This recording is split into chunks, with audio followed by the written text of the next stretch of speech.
США и в Канаде началась жуткая паника. Люди все испуганы. Как видите, это мелкооптовый магазин Костка. И там просто какой-то ажиотаж, столпотворение. Мне когда позвонили знакомые, я не поверил, что такое может быть. Говорю, да нет, как это, что там, почему?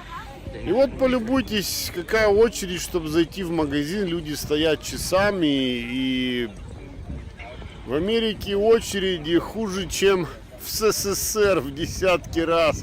Вы полюбуйтесь, какие очереди, чтобы купить продукты первой необходимости из-за этого коронавируса. Люди тратят целый день просто-напросто, чтобы затариться водой и различными продуктами питания. Я просто поражаюсь. Это происходит во всех фактически крупных городах США и Канады.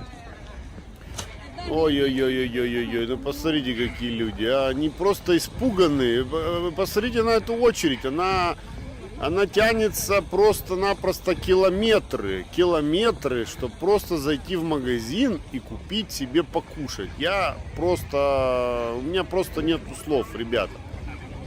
Я в магазин не могу попасть, я в этой очереди стоять не могу целый день. Мне нужно было просто зайти купить себе мясо, мужик даже в костюме стоит, вот, посмотрите, куда эта очередь идет. Мама родная, мама дорогая, вы полюбуйтесь, ребята.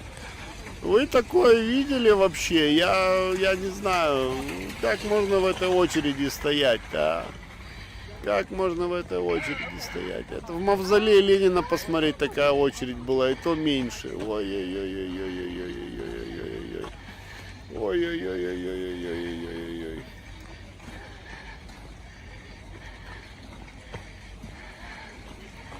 Посмотрите, что творится. Мама родная. Люди валят и валят, валят и валят, валят и валят, Ой-ой-ой-ой-ой-ой-ой-ой-ой-ой.